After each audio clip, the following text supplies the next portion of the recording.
and he is an expert in security, a former intelligence officer, and a member of the Society of Retired Special Agents of the FBI. He's Kenneth Gray, speaks to us from Connecticut, where he is an instructor at New Haven University. Good morning. I got to press the button. It's so much better when I press the button because that way we can hear you on the air. How about that? That's great. Good morning, Todd. It's good to have you with us here today. Our conversation is brought to you by Marcus & Mack, a law firm representing injured people.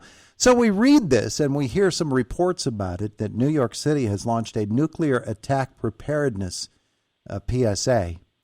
And we say to ourselves, huh? What? Is this the Cold War? Is it Eisenhower the president? What's going on? And should we be worried about something like that? So I'll ask you, should we? So for those of us old enough to recall the 1960s, this is like the 1960s all over again.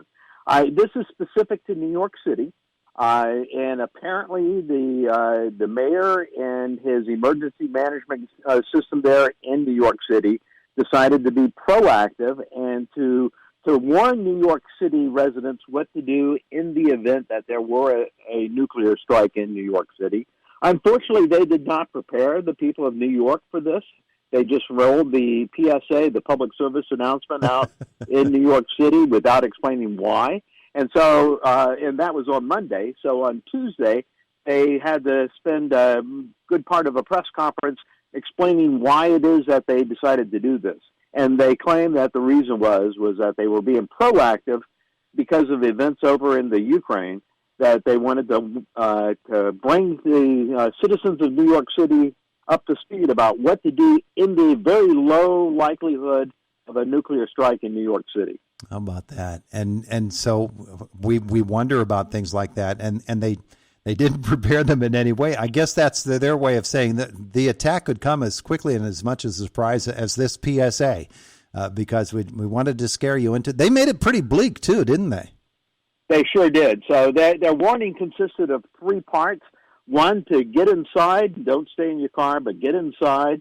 Two, to move away from the windows, trying to get yourself centrally located, strip down and take a shower and clean yourself off with any radioactive dust that may be on your body. And then three, to stay tuned for further instructions. Of course, if the power grid is down because of the nuclear strike, I guess New Yorkers better have a battery-powered radio because they're not going to be able to monitor what's going on otherwise. Yeah, my goodness gracious. Well, we all watched 24, and we saw when the nuclear bomb went off there, and there, boy, that didn't seem to be so bad at all. and I know we don't want that sort of an impression, but this was something that really probably made a few people sit up. Like I said, I think that they got it backwards. They should have warned the citizens what they were planning to release and why, and then release it, as opposed to having to explain it after the fact. Well, that being the case, let's talk about you said the very low probability of a nuclear attack. How low is it? And could someone who was a rogue, we hear about suitcase bombs and things of this nature, how easy is it and how low is the probability?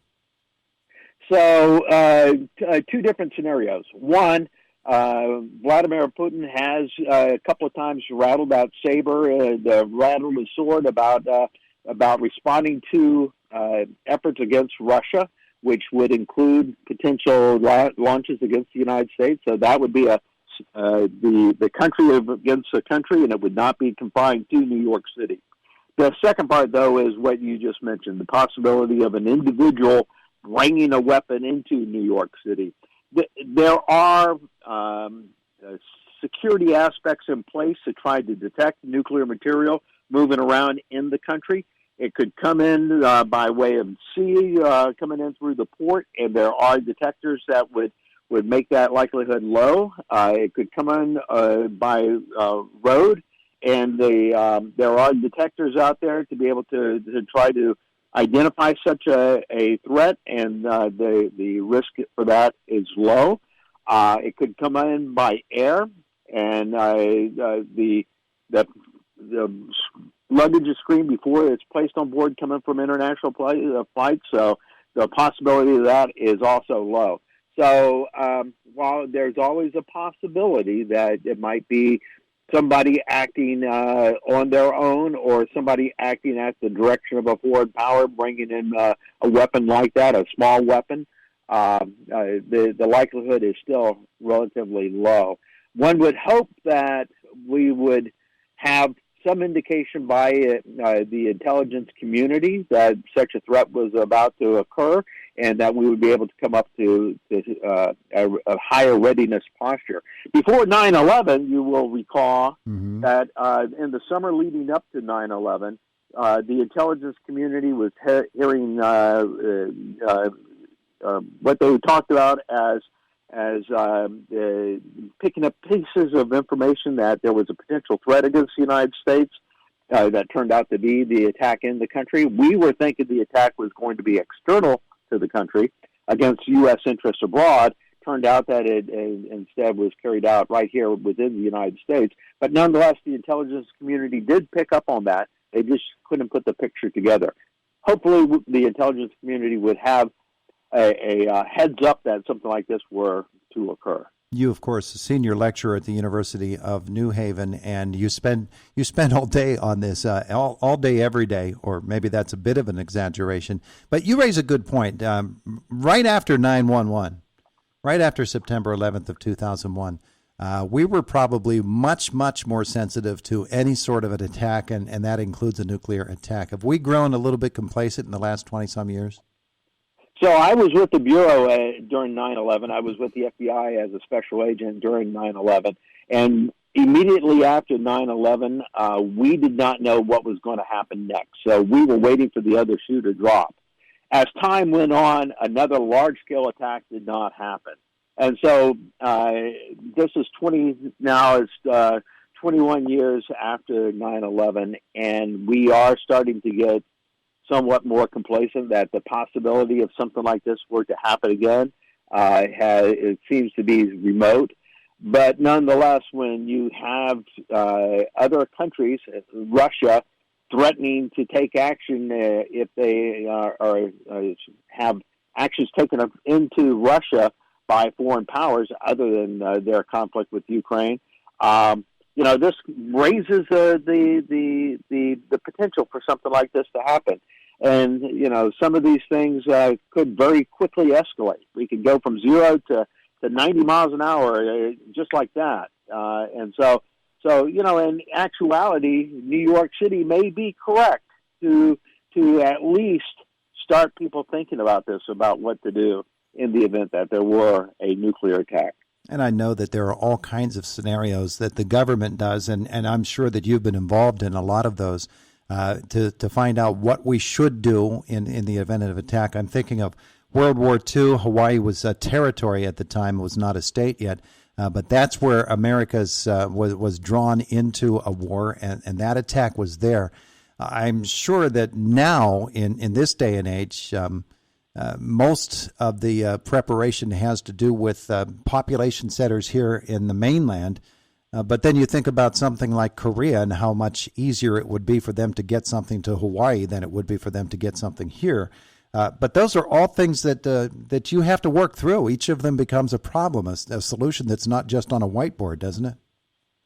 Absolutely right. I mean, the job of emergency management is to think about the possibilities and put together the plan to do when the what if happens. That is, you have to already have plans in place. You don't need to be thinking about what happens if it has already happened. So the job of emergency management is to prepare for these events before they happen, to think through the ramifications and put together a game plan for when it does occur. And so, this is a good idea with the PSA. It's just that it would have been better had they prepared the citizens of New York a little bit better so as not to worry people unnecessarily. I'm sure many of those plans also translate to more conventional means of attack on America as well. And so it's always a good idea to practice and to work on different scenarios and find out what you would like. Now, for people who want to learn more about you and about this threat, what's a good resource for us?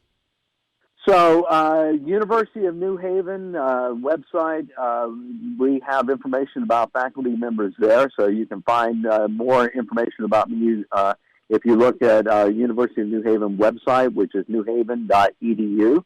As far as the threat itself goes, the Department of Homeland Security maintains all kinds of information about what the public should do to be ready for the next event. And so ready.gov, I believe it is that where you would want to go to look at what citizens should do to be prepared for disasters. They make suggestions such as to have a ready kit, that is, to have supplies ready to go in the event of any type of emergency, a plan for how to contact family members and where to go to in the event that something should happen. All this kind of information is found on the Department of Homeland Security site. He's Kenneth Gray, opening our eyes this morning. Thanks for coming on with us. We appreciate it. Thank you, sir. Have a great day today. You too. It is the voice of Indiana County, WCCS 101.1 FM, 101.1 FM.